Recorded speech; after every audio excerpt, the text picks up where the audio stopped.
and Bill Burt, Executive Sports Editor of the Eagle Tribune, with Mike Muldoon, my assistant, trusted, longtime writer here at the Eagle Tribune, and Jeff Nelson, NBA scout for the Utah Jazz. Jeff's been in here for years talking NBA basketball. We thought this was going to be a coronation to the finals and the Boston Celtics. Jeff, we're here. This Boston Celtics season is over. At one point during the series, it looked like they're going to win it. In the end, what happened? Great, valiant effort by the Celtics. I think they just, for a better choice of words, ran out of gas. I mean, I think they had a chance in Game 2 to win that one. I said, remember when we talked before, I said if they could win one of the first 2 games, I thought that would have been the key.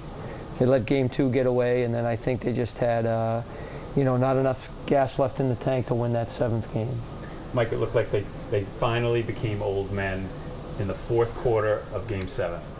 They needed someone to keep them young. Hello, Mikhail Petrus. Hello, Brandon Bass.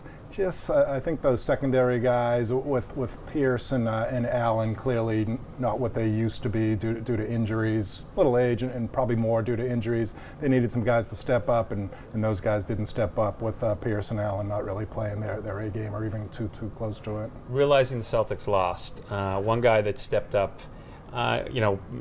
wasn't his best for every minute, but Rondo, I guess, proved he's a legitimate superstar in the league, can we say? I mean, he's the future of the Celtics. There's no doubt about it. Moving forward, he's their star player. He did a great job in that series, and I think he's obviously going to be the key with, moving forward. They got to get guys that can complement his playing style. One thing that's strange, Jeff, he had that big game in Game 2, the game they lost, epic game, yet he didn't really try to shoot. He basically, other than a few times stepped up, only shot when he was forced to, didn't look for his shot. Is that something maybe we're going to have to talk about with him going forward? Yeah, I think, he's picking and choosing when he's going to shoot. I think he felt that game he had to shoot. The other guys weren't making shots.